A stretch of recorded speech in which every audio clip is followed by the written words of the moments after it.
आखिरकार उत्तर प्रदेश में सपा और कांग्रेस का गठबंधन फाइनली तौर पर हो गया है। इंडिया गठबंधन के तहत सपा कांग्रेस को 17 लोकसभा की सीट देगी। इसके बदले में कांग्रेस सपा को केवल एक खजुराहो की लोकसभा की सीट देगी। आइए 6 पॉइंट में समझते हैं यह गठबंधन अखिलेश यादव के लिए गले की फांस क्यों बनेगा। नंबर 1, कांग्रेस हैसियत से ज़्यादा सीटें पा गई। यूपी में कांग्रेस रायबरेली अमेठी के अलावा कहीं भी बीजेपी के मुकाबले नजर नहीं आती।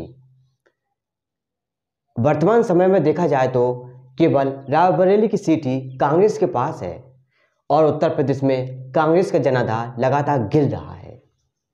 इस हिसाब से आकलन करें तो कांग्रेस की राजनीतिक हैसियत केवल 2 लोकसभा सीट से ज़्यादा नहीं थी।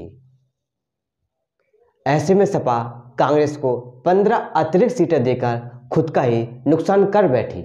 नंबर 2, सपा जिन पर मजबूत थी और सीटें कांग्रेस से खाते में गई। यूपी में कांग्रेस रायबरेली, अमेठी, कानपुर नगर, फतेहपुर सीकरी, बांसगांव, प्रयागराज, महाराजगंज, वाराणसी, अमरोहा, झांसी, बुलंदशहर, गाजियाबाद, मथुरा, सीतापुर, बाराबंकी, देवरिया, ये सभी लोकसभा सीटों पर कांग्रेस चुनाव लड़ेगी।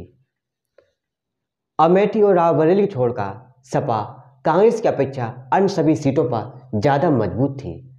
अगर सपा अपने उम्मीदवार उतारती तो कांग्रेस के मुकाबले बीजेपी उम्मीदवार को ज़्यादा मजबूती से टक्कर दे पाती और कुछ सीटें जीत भी सकती थी। ऐसे में कांग्रेस ने सपा से वे भी सीटें हथिया ली जहां पर वो बेहद कमज़ोर थी। नंबर 3, कांग्रेस का संगठन बेहद कमज़ोर। यूपी में ज़्यादातर विधानसभा क्षेत्रों में कांग्रेस का संगठन बेहद कमज़ोर है।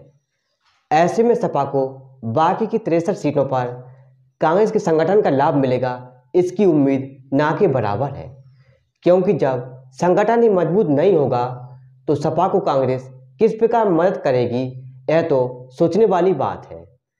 क्योंकि पिछले चुनाव में भी कांग्रेस गठबंधन का लाभ सपा को नहीं मिला था।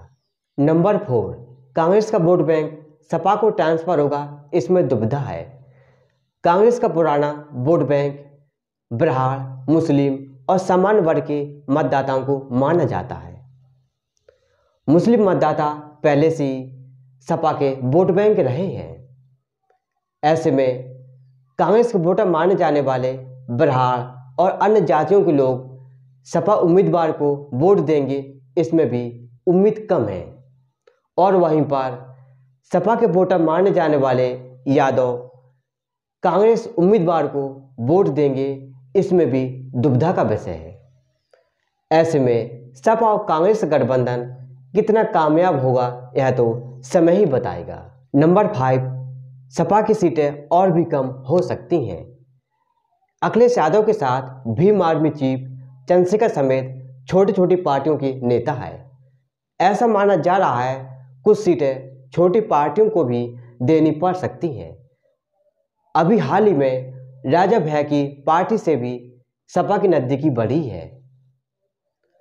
ऐसे में सपा को राजा भैया के लिए प्रतापगढ़ समेत कुछ सीटें छोड़नी पड़ सकती है। और वहीं पर बाई चांस आरएलडी के मुखिया जयंत चौधरी और सपा के बीच गठबंधन हो जाता है तो सपा को 7 या 8 सीट आरएलडी को देनी पड़ सकती है।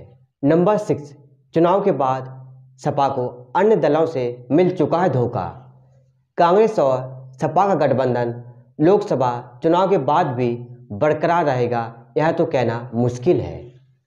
लेकिन अभी तक सपा ने जिससे भी गठबंधन किया है बहुत ज़्यादा समय तक टिक नहीं पाया है, चाहे वह ओम प्रकाश राजभर की पार्टी हो या फिर बसपा और स्वामी प्रसाद मौर्य या जयंत चौधरी की पार्टी हो।